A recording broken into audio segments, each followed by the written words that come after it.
Hey YouTube, Mike here. How we doing today? Hope we all had a very good week. All right. During my off hours this week, I went through every place that I think that I stored my pen turning, and I collected it all, and there it is. That is my collection of pen turning. Let me get behind here. This is everything that I have for turning pens. Now, I know you see it's a lot, but when I first got into pen turning, a friend of mine gave me a slimline pen, told me to try it. He gave me the blank, and I already had this lathe, which it's the Jet Mini, which is the what is it? The JML 16141.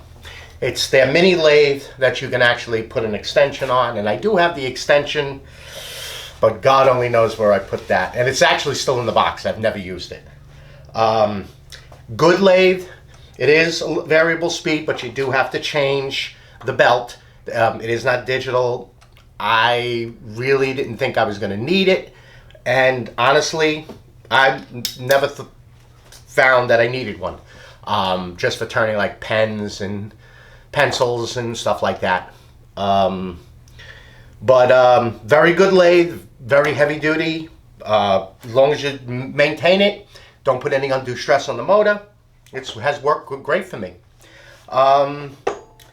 Yes, you do see a lot of things that I've purchased because once I turned my first pen, I was like cocaine or drugs, and I don't take them.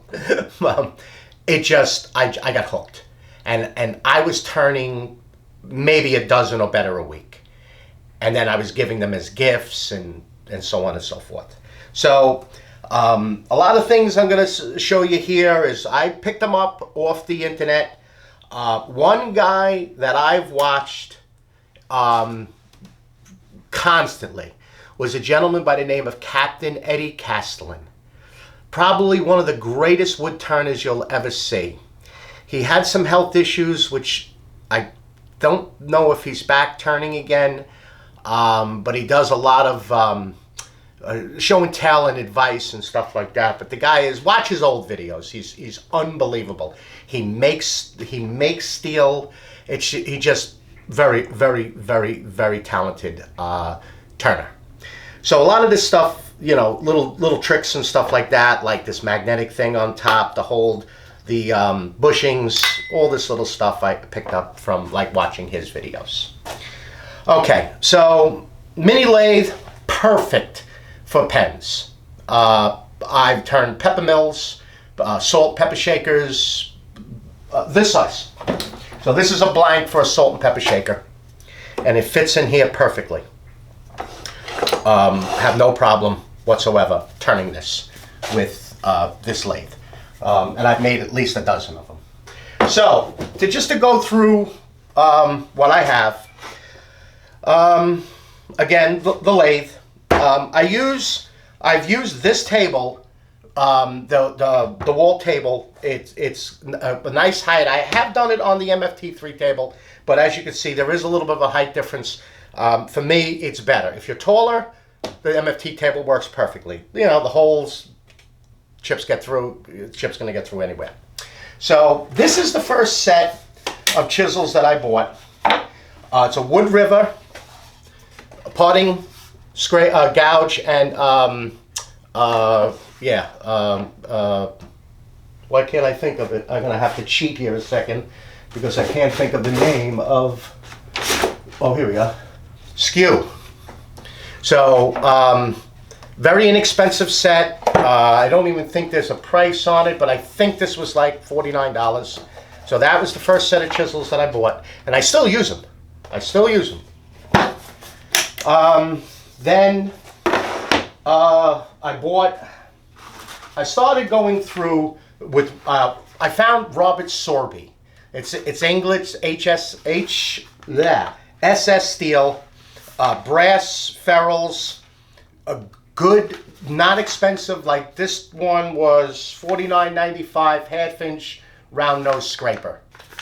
Then I bought 1/16 slim parting. Then I have, what do I have here? 3/8 gouge, a 1-inch gouge, and that was for the salt and pepper shakers. Try doing that with the 3/8 gouge and you're here for a month. Then I picked up a 3/4 oval skew, and then a 3/8 fingernail spindle gouge, and then these for decorative beading, 1/8 and 1/2 beading. But the chisels that I've used the most, let me just get this stuff out of the way here. The chisels that I love, and let me grab the extra pieces first, is, now I apologize, like I said, I haven't done this in about a year and a half, is the, oh boy, listen, look at me. It's the EWT, Easy Wood Tools. I have the mini detailer. Basically, well, I'll just show you this so we don't have to belabor all right, you see what it is? It's removable. You could spin it. And then I'm just showing you, this is for the skew. So this one actually has 4 sides. So you just spin it. So the steel, once it gets dull, you just turn it, and when this side gets dull, you change it. But I find these, the weight of the tool, the balance of the tool, just very good. Now they are a little pricey. You know, this was $100. And then let's get to this is the mini rougher. And that's the mini rougher. And then that would be for what's in here. So $14.99 for and this was, again, about $100. And then I have and it's a mini finisher, and it's the CI3M. Again, everything will be down in the description below. Again, they're all $91.99. Okay, all my manuals, all of the so for each pen or whatever thing I'm going to turn, I end up putting it inside of this binder. Now, I got a bunch of blank sheets here, and I have a bunch more up there. And what I ended up doing was using, you know, when we went to school, those little, the page dividers that you write on. So I would put the retro pen, cigar pen, navigator pen. So, and they're in plastic. So each one, and of course I ran out of dividers, so each one, atlas pen, click pen, cushion pen. So each one has its own spot, and then I know what, bushings to use and what drill bit to use, and I'll get to that in a second. I'm just going to keep throwing this stuff over here. All right, we're done with this. Now, this was actually a video back months and months ago. This is my assembly box right here. I built this box. And this actually is the second one I built. And as you can see, I have little tackle box in here. And what it has all my bushings. Now, this is a second set because I had to have something bigger. And I end up P-touching what is each. So each thing, see, Big Ben's cigar pen. So each one I keep still in the original bag. Pretty much, not most of the stuff, 50-50 I split between Woodcraft and Penn State. Okay, so this thing mounts in here. When I put one of those, actually, I have a piece of this, you know, which is the, basically it's the stuff you put inside your kitchen cabinets, but it's, you know, for the router. So I have a piece of this that I put on here, and then I take my flush pieces and I stick them, as you can see, in there, and then in here I have the Allen key, and then this is where I assemble my pen. So whether I, when I start putting the pen together and gluing it, I do it up here. Everything gets here. When that thing gets full of junk, in the garbage. So, and then I can use whatever size I need, and that will determine by the insert inside the pen. So this is kind of like an assembly box that I made, and then, you know, of course, and I put it always onto this piece here, and then while I, you know, nothing will roll off this way because my big belly is here, and that's what my border is for. And my first one, I actually had a piece of felt glued on, but then all the CA glue, you know, it just gets hard on there, and then it's just not a nice smooth surface anymore. So there is a video on it. There is an explanation with dimensions for this box, and it fits perfect for a nice tackle box. But actually, I still have a crap more bushings. So that's that. Okay.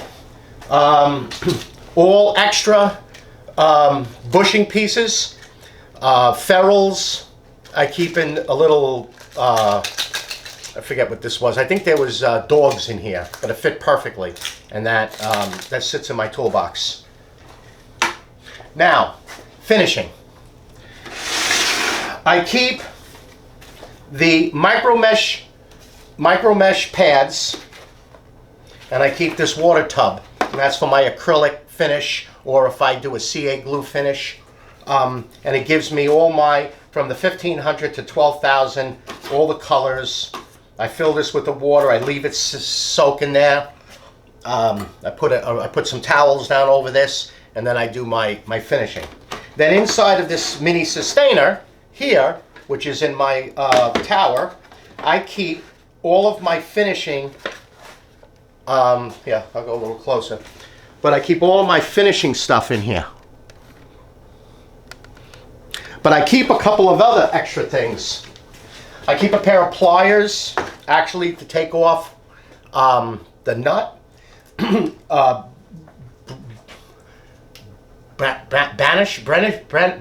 Burnishing. I made this up, so when I do like almost like a groove, and I'll just take this and tighten it around the groove, and it burns in. So please, somebody in a comment, tell me that word I'm looking for, because it's eluding me right now. But I'm burning in the inside of the groove. And then all of my sanders, and then it's Velcroed on, so each piece will just come right off, and then I'll just Velcro another piece on. I even keep a wire brush to clean the threads, not put my fingers by this. So I'll just hold this, and if it gets caught, it'll fly out of my hand, but at least my hand's not near this. But I'll keep this wire brush, especially when you're doing acrylic, because that stuff becomes a string. And then, you know, I keep all extra small finishing in here.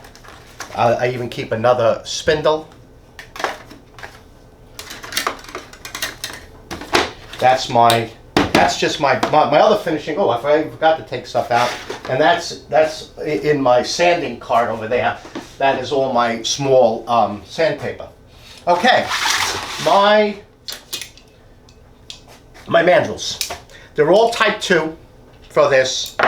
Right now I just have my centering on here.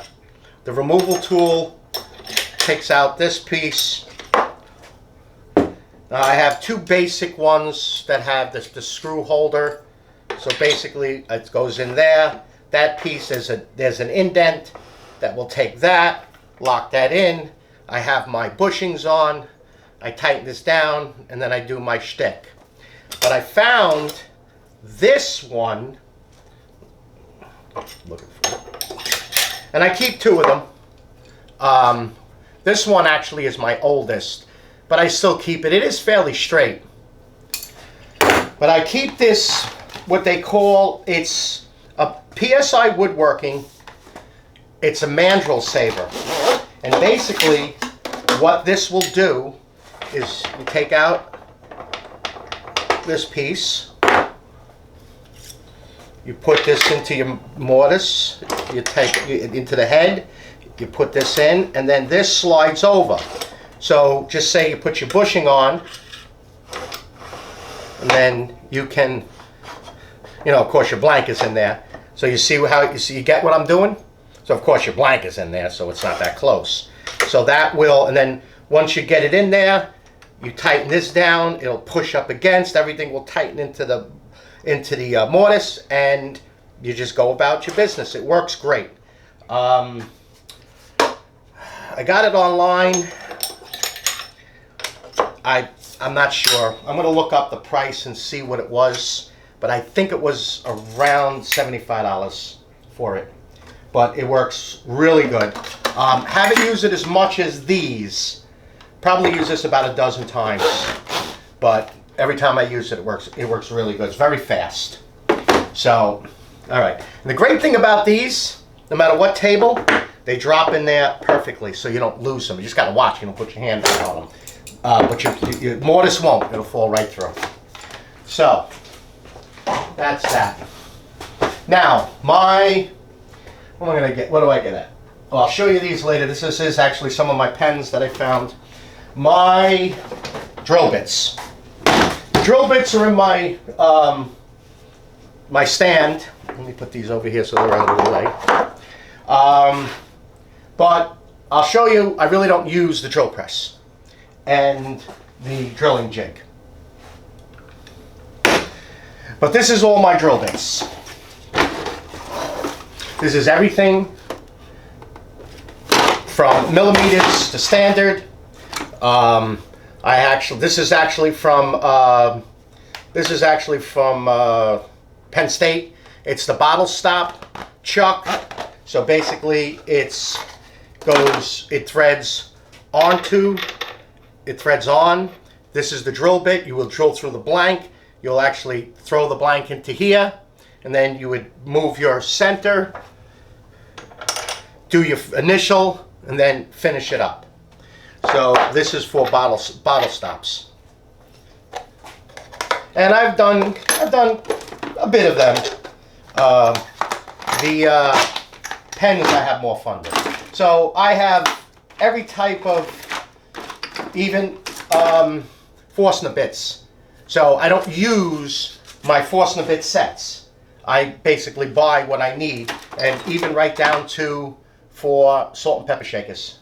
So this Sustainer 1 is solely for my pens.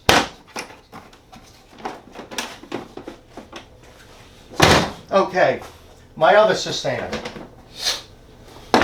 This has all of my Nova chucks in it.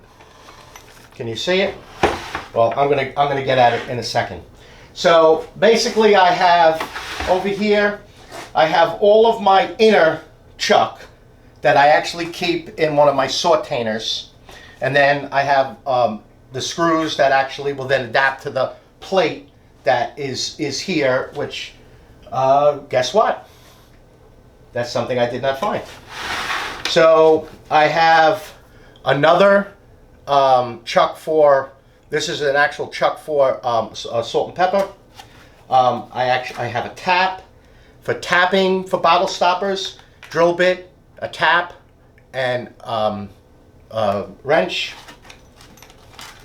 Another stopper, another live center.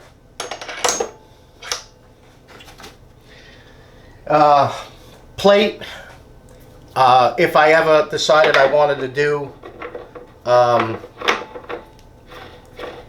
like turning of a bowl,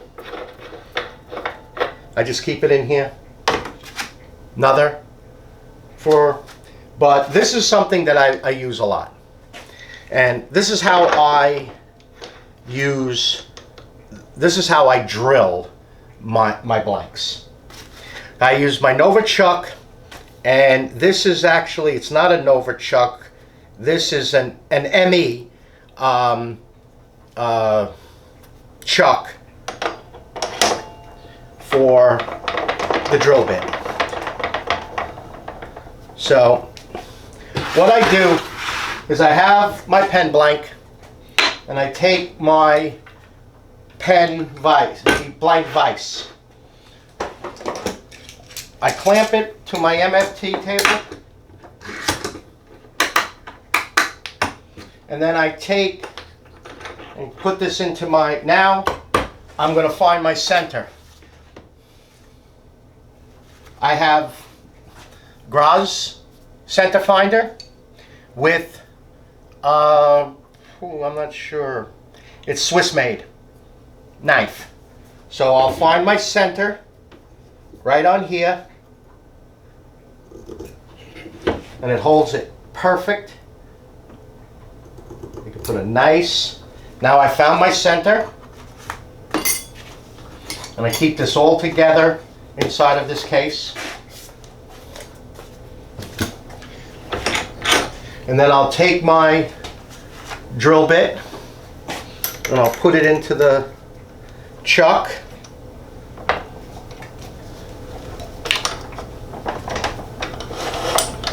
And then I'll take my wrench and I'll put it, and I'll get this as far in as I can. Tighten it up.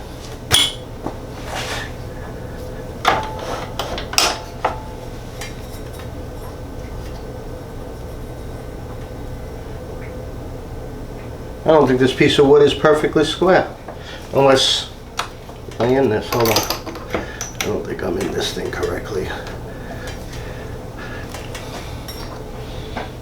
You can see how long I haven't done it.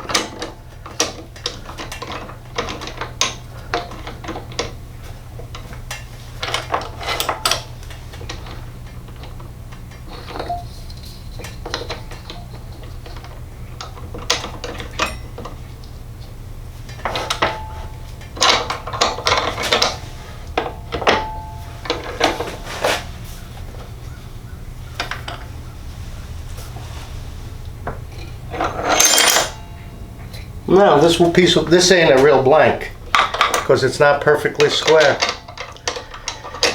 You get where I'm going at. Yeah, this is actually I think this is just a cut piece of oak I had. But you get where I'm going at. If this was a perfectly square piece, which actually it looks perfectly square. What the hell is going on here? Am I that off on it?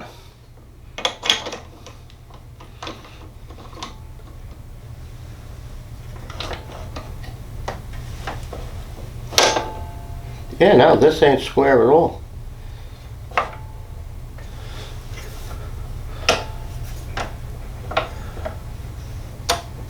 The drill bit's in this square. No.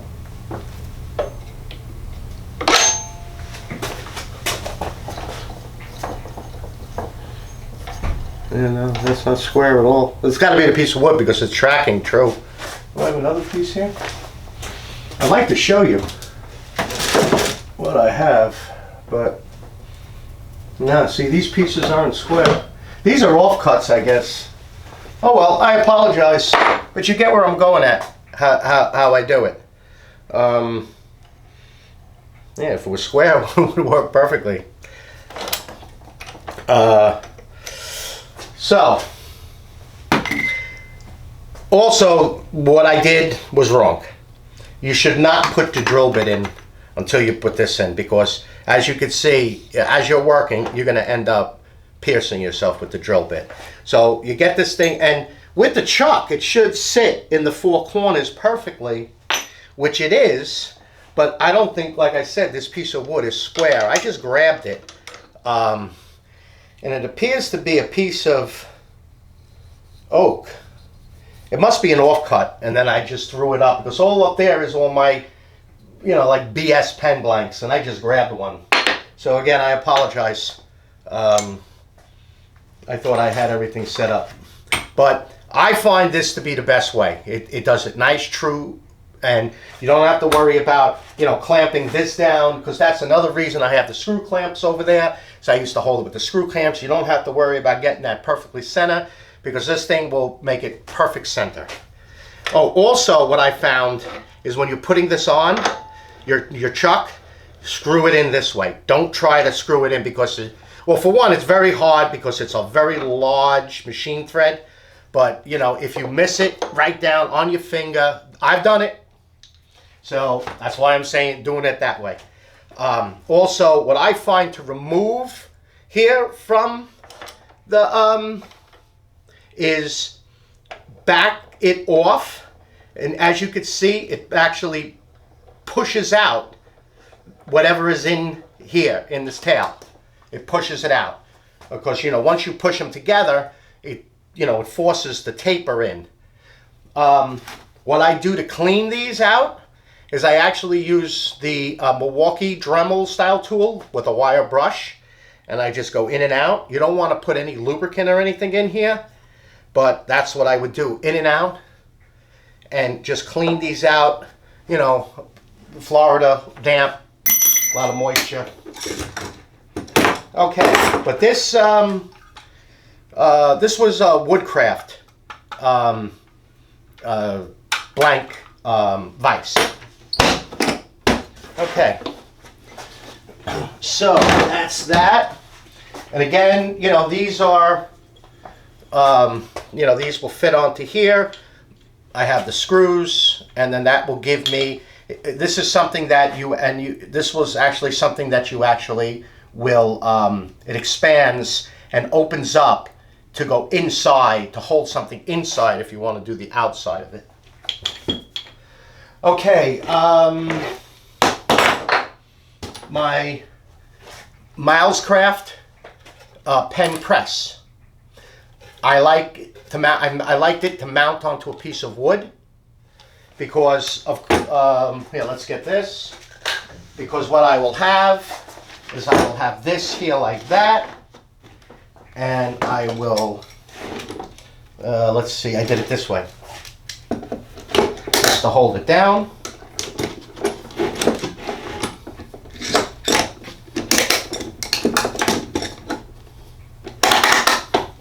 So it just held it down there. I would, you know, do my thing, and then of course, however I want, you have the, what makes up the difference so that it'll hold, and when you press, you have your, and it keeps it nice and stable. And up here is where I keep all of the pieces for the pen as I'm assembling them. So that's why I like putting it on a piece of wood. This I didn't have to because it had the little base on it. So that's that. And that is like the third pen press that I went through, because, you know, you end up trying to, some of these, they're pretty tough to and you end up bending the press. So that one, I'm pretty sure when I use it, I think I'm going to be a little off, because I could see, you can actually see on it, see how it's not, this bends up. And that's from applying too much force. You know, you got quite a bit of leverage here. So I can probably bend it a little bit, but like I said, this is the third one I've gone through. Like I said, I was addicted to pens, and this is just a box here, and I'll show you. This is one box of pens pieces that I found, and this is filled with pen blanks, with pen pieces. So I got one pepper, which is actually for this. And then watching Duck Dynasty, I said I could do them, and I actually built them. And then my next video next week, I'm going to bring the stuff I have from the shop. But I got duck calls with lanyards, bottle openers, 4-piece screw, you know, it actually would end up being a 1, 2, 6-piece screwdriver set, because you got that spin, you got the nut driver. This I love doing. Shavers. This is the cap and the part that you would glue the shaver in. This is the back cap. There's the horsehair shaver. This is the cigar tube. So putting a Churchill cigar in, screws together. Ornament. Actually, no, I'm sorry. This is a detachable keyring. Then I was big into, where are they? And here, I'll show you how many I have, because these my landlord would actually have me make a bunch of these for him. Wall Street pen. Here we go. I'll take this over with me too. This is a cartridge, and it's a bolt action. So you see the bolt there, and this, and I'll show you. There's like 8 of them. 50 caliber bullet pen. I must have made like 20 or 30 of these things. They love them. Like I said, next week I got a bunch of them at my shop. I'll show you ones that I've already done.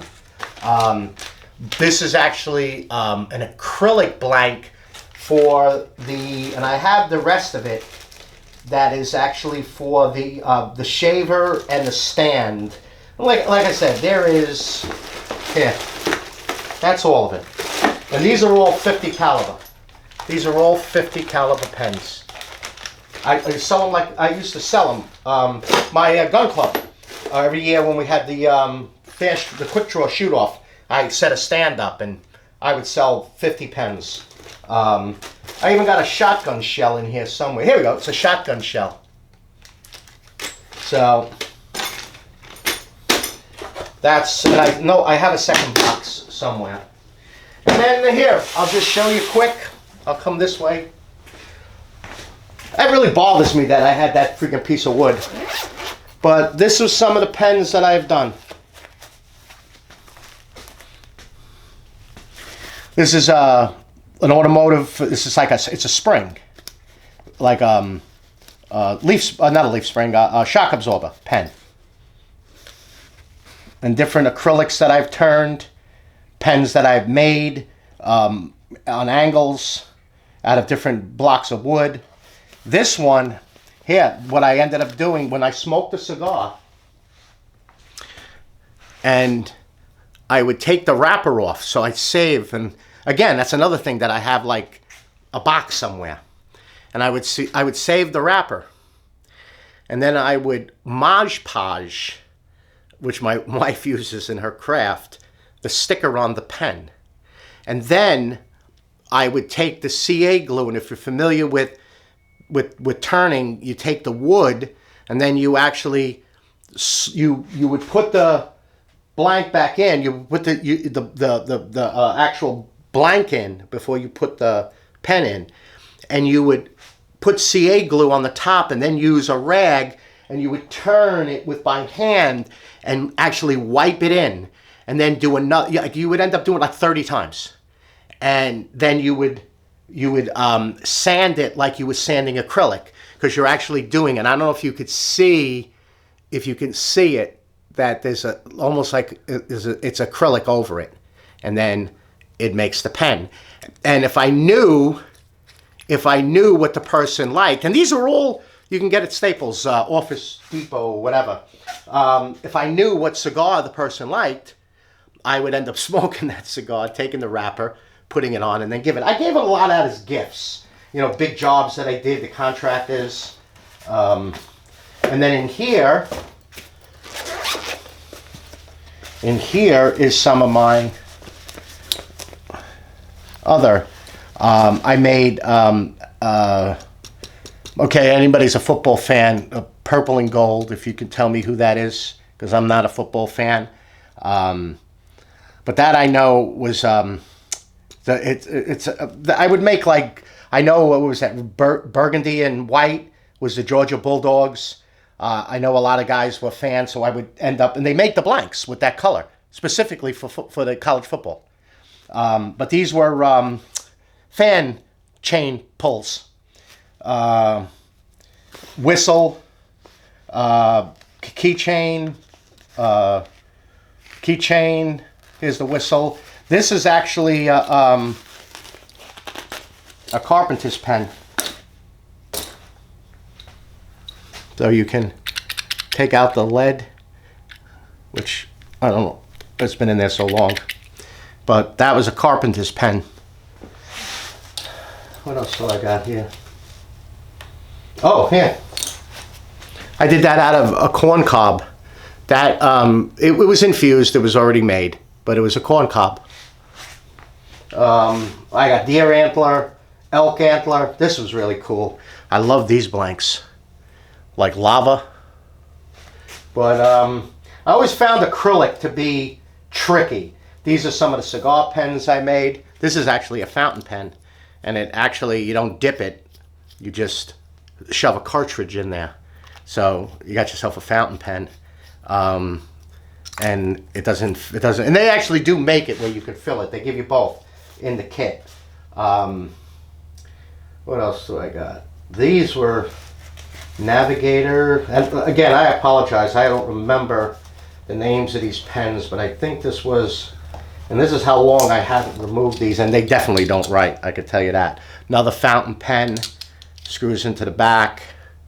Again, cartridge in it. So that's a little bit of everything. But again, I'll show you next week when I get I bring out my other stuff back, and I'll show you the bullet pens and all. All right, YouTube. I hope you enjoyed this, and I know I've had a couple of questions about, you know, I mentioned that I was going to go back get into pen turning. That's why I put up a new camera mount. So I'm going to start playing the week of this week coming up, and I'm off, you know, those 4 days for Christmas. So I'll start playing, get back into it, and you know, do some videos on it. All right, YouTube.